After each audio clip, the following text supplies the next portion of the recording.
Levítico, capítulo 16.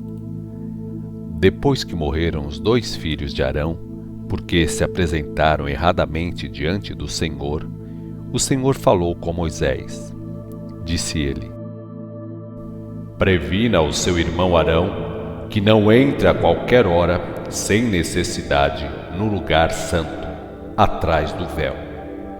Ali estão a arca e o assento da misericórdia, chamada propiciatório. Entrar ali é morte certa, pois eu mesmo aparecerei ali na nuvem, acima do assento da misericórdia. Para poder entrar ali, Arão terá de preencher estas condições. Trará um novilho para oferta pelo pecado e um carneiro para sacrifício queimado. Entrará vestido com um manto sagrado de linho e com as demais peças sagradas, também de linho, a roupa branca, a cinta e o turbante.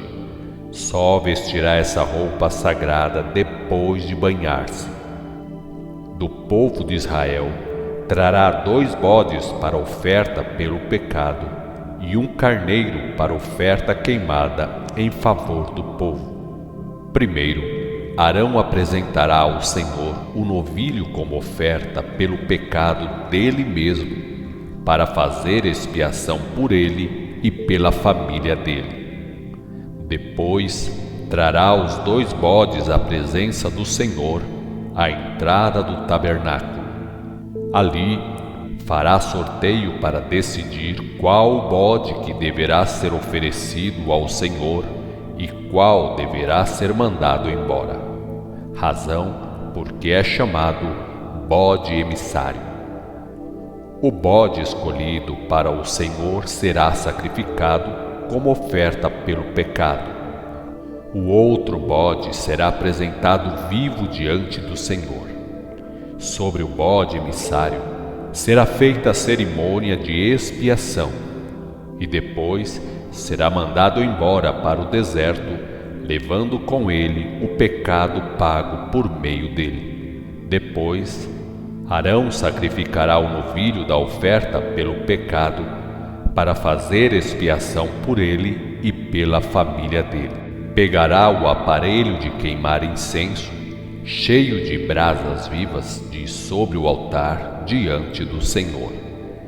Pegará também 2 punhados de incenso aromático bem moído, feito de pó, e irá com isso para dentro do véu.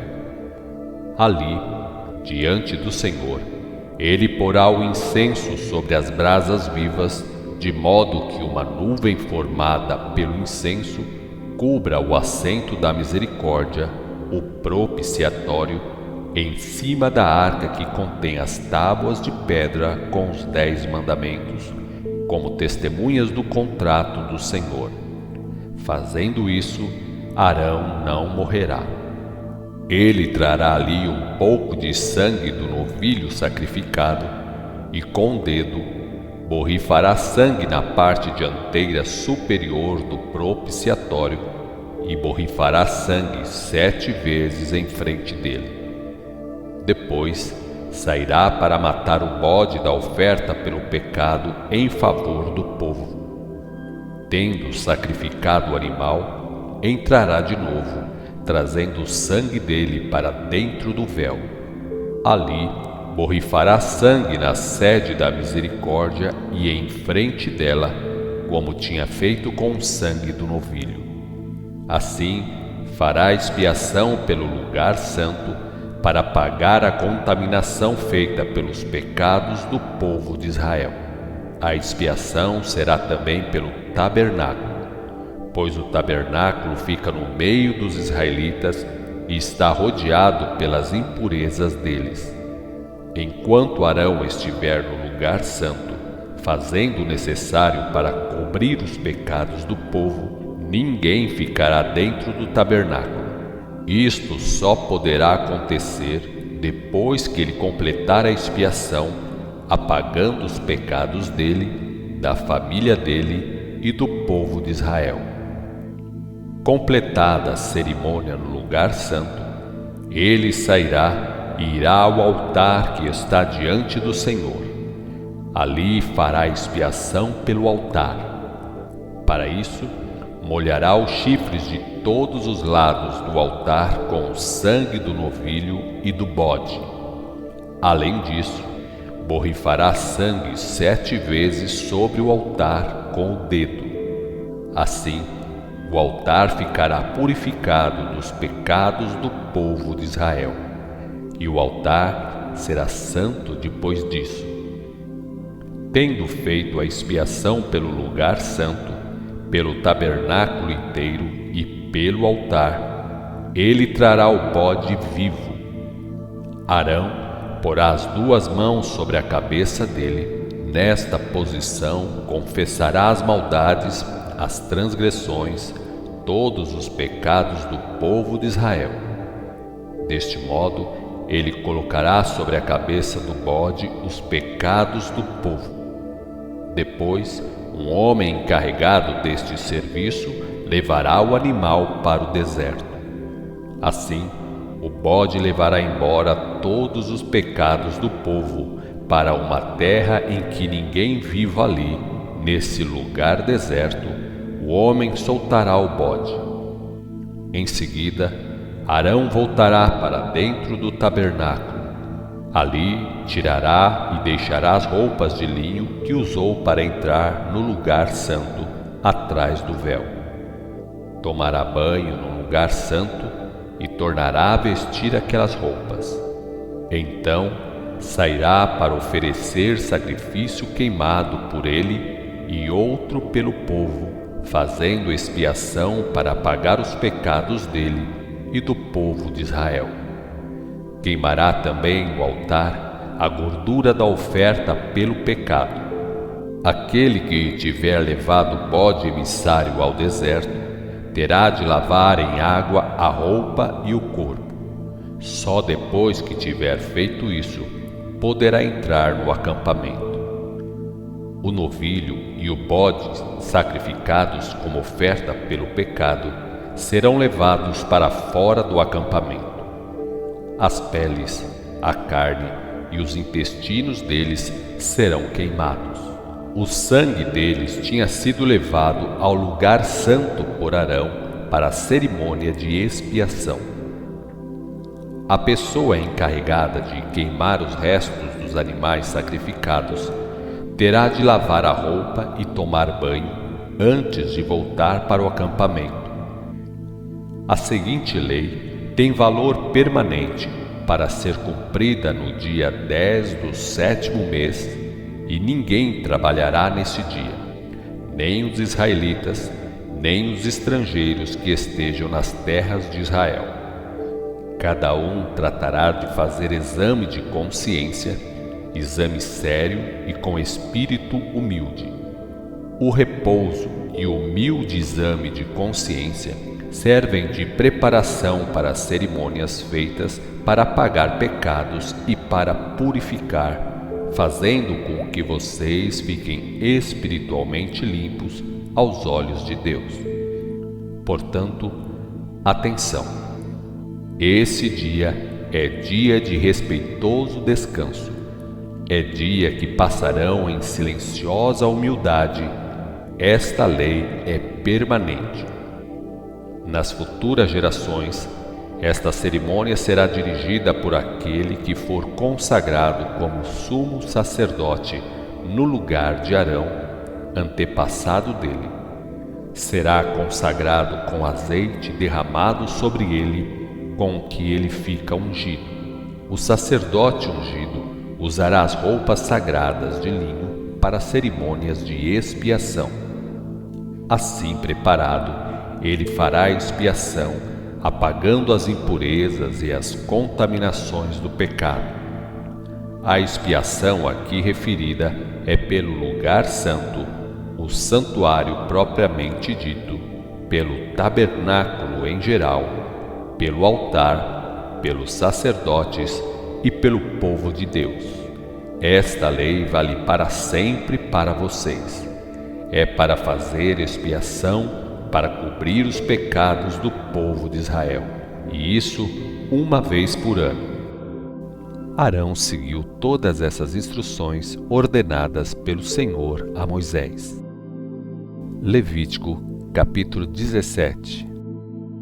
Disse o Senhor a Moisés: transmita mais estas ordens a Arão, aos filhos dele e a todo o povo de Israel. Qualquer israelita que sacrificar um boi, um cordeiro ou uma cabra em qualquer lugar fora do tabernáculo estará pecando. Fazer isso é cometer crime de morte. Tal pessoa será posta fora do povo. A finalidade desta lei é fazer com que ninguém fique oferecendo sacrifícios por conta própria ao ar livre. Todos os sacrifícios devem ser trazidos ao sacerdote à entrada do tabernáculo. Ali serão feitas ofertas de gratidão. O sacerdote borrifará o sangue sobre o altar do Senhor e queimará a gordura. O Senhor receberá com prazer a oferta feita assim. Ficam, pois, terminantemente proibidos os sacrifícios oferecidos aos demônios nos campos. Esta ordem é para ser obedecida sempre por todas as gerações. Digo e repito: as ofertas queimadas e todo tipo de sacrifício devem ser trazidos à entrada do tabernáculo para serem oferecidos ao Senhor. Quem fizer oferta queimada e qualquer outro sacrifício noutro lugar será expulso do povo. E esta ordem é para os israelitas e para os estrangeiros que morem nas terras de Israel. Também estarei contra todo aquele que comer qualquer espécie de sangue. Expulsarei o culpado do povo dele, seja ele israelita ou imigrante vivendo em Israel, porque a vida da carne está no sangue. Por isso mesmo, eu dei o sangue para ser derramado no altar, para apagar pecados em favor das almas de vocês. É o sangue que serve para fazer expiação do pecado e da culpa, porque sangue é vida. Por essa razão, ordena aos israelitas e aos estrangeiros que vivem entre eles que não comam sangue. Ninguém. Quem caçar animal ou ave que a lei permite comer, derrame o sangue na terra e despeje pó em cima dele. Tanto os israelitas como os estrangeiros que estejam em Israel estão obrigados a fazer isso, pois o sangue é a vida. Por isso, mandei que o povo de Israel não coma sangue nunca. A vida de todo animal ou ave é o sangue dele. Quem comer sangue será expulso do povo. Qualquer israelita ou estrangeiro em Israel que comer carne de animal que sofreu morte natural ou que foi destroçado por alguma fera, estará cerimonialmente impuro. Terá de lavar as roupas que estiver vestindo na ocasião e terá de banhar-se. Assim mesmo, estará impuro até o anoitecer. Depois estará purificado. Se não lavar a roupa e o corpo, sofrerá as consequências do pecado dele. Levítico, capítulo 18. O Senhor mandou Moisés dizer mais estas coisas ao povo de Israel. Eu sou o Senhor, o Deus de vocês. Por isso, não imitem o povo do Egito, onde vocês moraram, nem o povo de Canaã, para onde estou levando vocês. Não sigam as leis deles. Terão de obedecer somente às minhas leis e regras, em todos os pontos, pois eu sou o Senhor, o Deus de Israel. Obedecendo fielmente às minhas leis e regras, vocês viverão. Parentes chegados não podem se casar. Lembrem, eu sou o Senhor. Moça nenhuma pode casar com o próprio pai dela, e nenhum homem pode casar com a própria mãe. Também não pode casar com nenhuma mulher que tenha sido esposa do pai dele. Ninguém pode casar com a própria irmã, nem que seja irmã só por parte de pai ou de mãe, e seja nascida na mesma casa ou noutro lugar. Você não pode casar com sua neta, seja filha do seu filho ou da sua filha. Ela é parenta chegada, pertence ao seu sangue. Você não pode casar com sua meia-irmã, filha da mulher do seu pai. Também não pode casar com a sua tia, irmã do seu pai, pois ela é parenta chegada do seu pai, nem com a sua tia, que é irmã da sua mãe, porque é parenta chegada dela, nem ainda com a sua tia, que é mulher do irmão do seu pai. Você não pode casar com a sua nora, mulher do seu filho. Também não pode casar com a sua cunhada, mulher do seu irmão. Você não pode casar com mãe e filha, ou mãe e neta. Isso é terrível maldade. Elas são parentas chegadas. Não case com duas irmãs. Duas mulheres ao mesmo tempo são duas rivais em casa. E por que fazer com que uma irmã fique rival da outra? Somente se a sua mulher morrer, poderá casar com a irmã dela. Não tenha relação sexual com a mulher quando está no seu período de menstruação. Não tenha relação sexual com a mulher de outro homem, para que você e ela não fiquem impuros. Não dedique nem sacrifique nenhum dos seus filhos a Moloque. Não manche o nome do seu Deus, pois eu sou o Senhor. As práticas homossexuais são terminantemente proibidas. É um pecado terrível. Nem homem ou mulher terá relação sexual com qualquer animal. Fazer isso é cair na impureza, e é uma terrível perversão. Israelitas, não se manchem com nenhuma dessas coisas. Os povos de Canaã praticam essas coisas, mas é por isso mesmo que eu vou destruir aquelas nações para dar a vocês a terra delas. Estes territórios estão manchados por esses maus costumes. Por isso, estou castigando os povos que vivem neles. Por isso, vão ser expulsos. Vocês terão de obedecer rigorosamente a todas as minhas leis e regulamentos. Não poderão praticar nada daquelas coisas horríveis, verdadeiras abominações. E o que estou mandando é para todos os israelitas e para todos os estrangeiros que estejam dentro do território de Israel. É isso mesmo. O povo que vive na terra para onde vou levando vocês está sempre cometendo aqueles pecados horríveis. E qual foi o resultado? A terra ficou impura e manchada. Cuidado, pois, não imitem essa gente, senão vocês também mancharão a terra e serão igualmente expulsos. Quem fizer alguma dessas coisas horríveis será expulso desta nação. Portanto, tratem todos de obedecer às minhas leis, que ninguém caia no erro de seguir aqueles maus costumes. Não se manchem praticando os pecados horríveis que o povo destas terras costuma praticar. Eu sou o Senhor, o Deus de vocês.